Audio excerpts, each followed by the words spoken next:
Great, thank you. This is my project, which was a continuation of last year, where I tested the turbidity to see if the aloe vera, when shaken with turbid water, would decrease the amount of turbidity in water, which turbidity is the physical dirtiness of the water. And this project, I was focusing on if it could remove chemicals and bacteria. So when last year's project, when combined with the simple sand filter, resulted in 99.3% removal of the turbidity, which was pretty amazing. And the sand filter was made out of a clay pot, 2 different types of sand of 2 different long grains, and 2 sheets of landscape fabric. No research has been formed.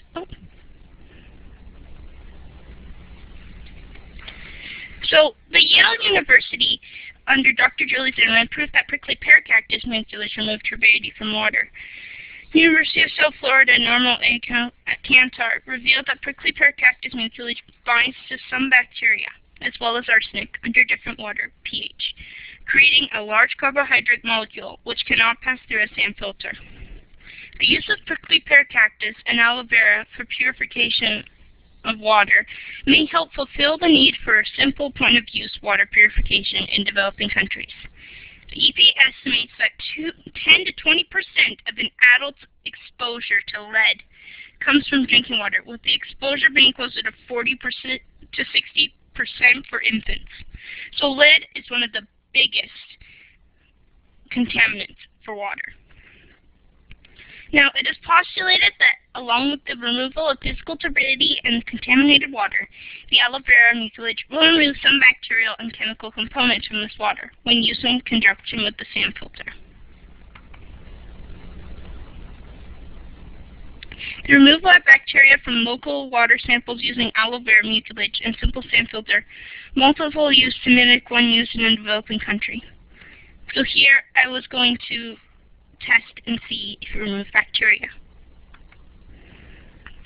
Materials, the filter.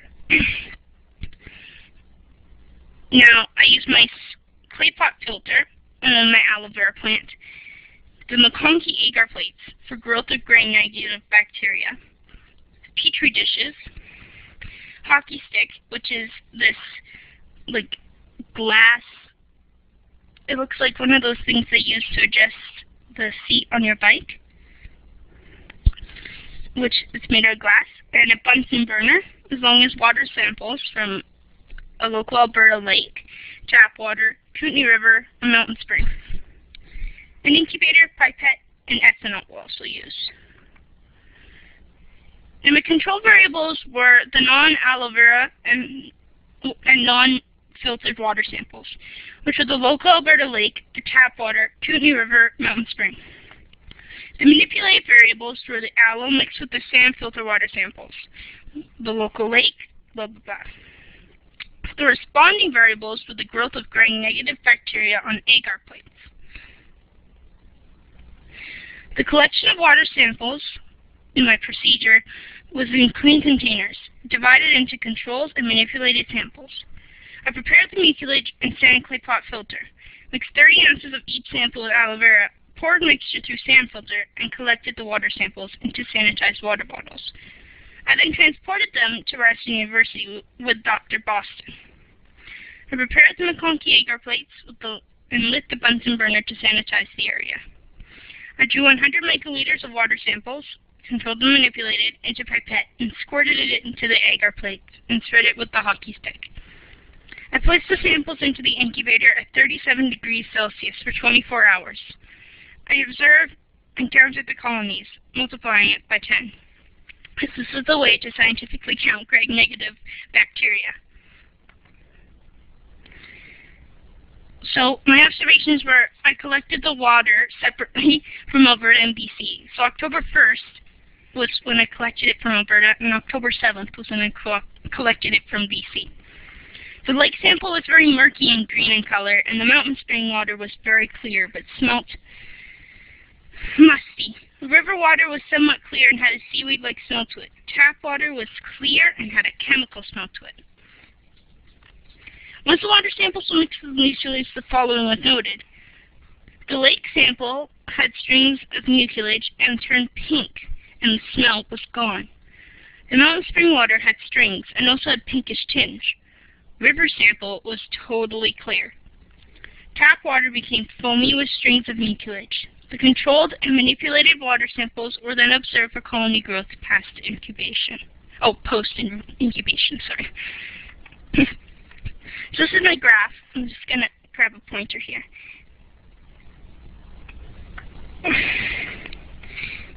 So this is the measurement in colonies, basically, in grain bacteria. So it grew more. This is filtered, and this is unfiltered. So it grew more after the sanitize, because I used the filter more than once. So because I wanted to see the use of it in a developing country, because I want to mimic it. So that unfortunately didn't work out. Now this is a chart showing how many colonies exactly and some of the observations I had. The only one that went down a couple was the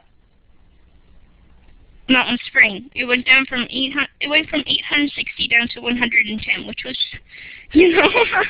pretty okay. Now part B was the chemical components, where I was testing lead and arsenic removal. So I had background research which suggested that the two chemicals are most concerned in developing countries. As a screening test, we sampled all of our unfiltered water samples from Part A for arsenic and lead, and nothing was found. So the materials were just some ethanol, aloe vera, stir bar with magnetic stir unit, which was really cool. Coarse silica and filter paper number 2. And coarse silica is a type of sand that they use. Lead spiked distilled water sample, arsenic spiked distilled water sample, vacuum filter with a weigh scale, glass beakers, pipettes, rubber tubing, laboratory hood, ICP machine. And an ICP machine is something that's very, very similar to how they test your blood, and it's very cool. So the variables were the lead spiked water samples, with lead spiked water sample, no aloe vera, no filtration, as well as the arsenic spiked water samples. They were not placed with the silica filter alone, as they both lend arsenic salt water is too minute a molecule to be affected by silica, the filter on its own. The temperature of the distilled water was also temperature and pH was also a control. The manipulated variables for part 1 was 8 grams of aloe vera mixed with this water and spiked with either lead or arsenic. Part 2, as I forgot to mention, part 2 was when I was going to test if the aloe vera on its own with the lead with just the lead. So part 2, the variable amounts of aloe vera mucilage mixed with lead spiked water and filter paper. The responding variables will be the amount of lead or arsenic remaining in the water, measured in ppm, which is parts per million, just in case you didn't know. So the procedure is when everything was cleaned, and using lead 2+ and arsenic 3+, a 10 ppm mixture was made using distilled water, diluted. 8.5 grams of aloe vera mucilage was chopped and weighed, and then added to 90 ml of the lead water. This was repeated for the arsenic water. This mixture was stirred with a magnetic stir bar for 5 minutes each. 10 ml of the lead and 10 ml of the arsenic water were saved for standardization of the ICP machine. Coarse silica filter and paper were prepared under the lab hood with a vacuum filtration for speed. The sample ran through the vacuum filter and was poured into a labeled flask. Filter cleansed with the ethanol each time. Each sample was then checked, and standardized were also checked, and it was calibrated arsenic at 189.042, and lead was calibrated at 168.215 and 220.353. And the reason why lead has 2 is because lead can, it's something to do with the light, and it can, I think it's bend it 2 different ways. So based on the Part I results, the lead water was tested again. Hang on. Okay. Sorry.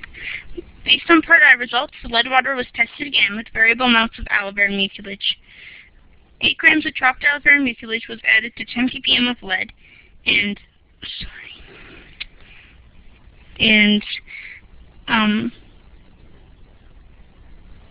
some mucilage. So I increased the amount of mucilage. So 8 grams, 16.5, and 20 grams. Each time, the glass equipment was cleansed, and each sample was stirred with a magnetic stir bar for 5 minutes. The sample was placed in the vacuum filter with numbered paper and without silica. Each sample was then checked with the ICP with additional standardized amounts of 10 ppm lead and 1 ppm lead, distilled water, and the previous sample from Part I.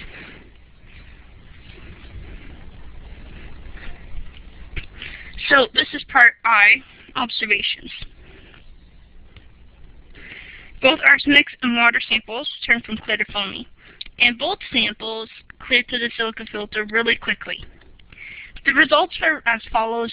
So the 10 ppm arsenic after the aloe vera filtration had absolutely no change to it.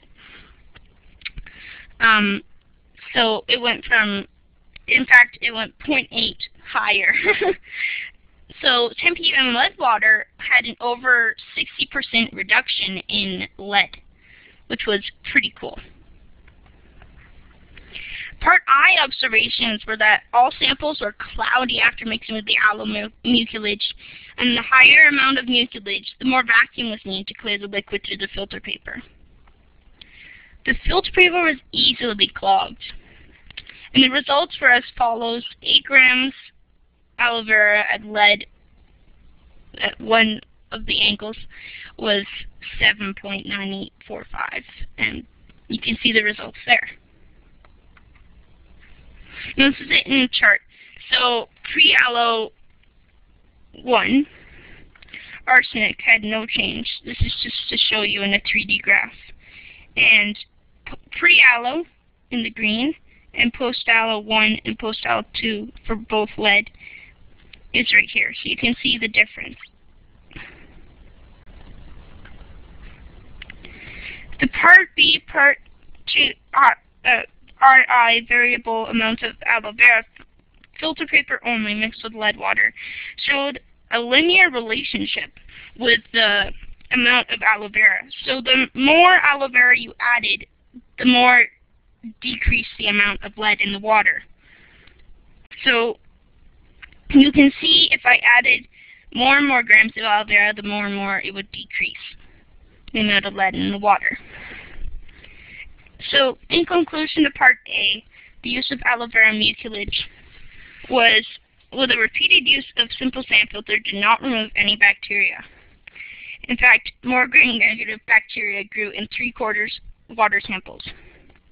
This makes a simple sand filter a non-viable approach to a point-of-view system for the removal of bacteria from contaminated water. Hence, the use of a biosand filter with a bio layer. So, in Part B, Part I, the use of aloe vera mucilage combined with a silica filter did not remove any of the arsenic from the contaminated water sample, although it did remove over 60% of the lead in contaminated water. In Part II, the use of the variable amounts of aloe vera with the lead contaminated water, and only the filter paper resulted in a linear relationship with the removal of the lead from the water. The silica plays a role in grabbing and removing some of the mucilage and lead complex. So in areas of the world where chemical and physical contamination of water is problematic, aloe vera mucilage combined with a silica may be used in a point-of-use application for the removal of both turbidity and lead from contaminated water.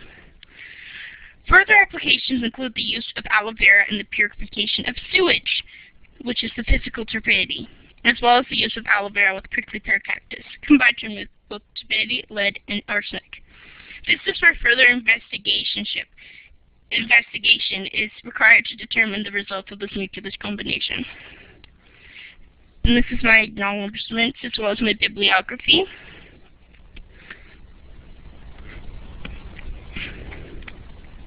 And there's more photos on my site under Photo Library if you'd like to see them. And there's just a couple here. Thank you.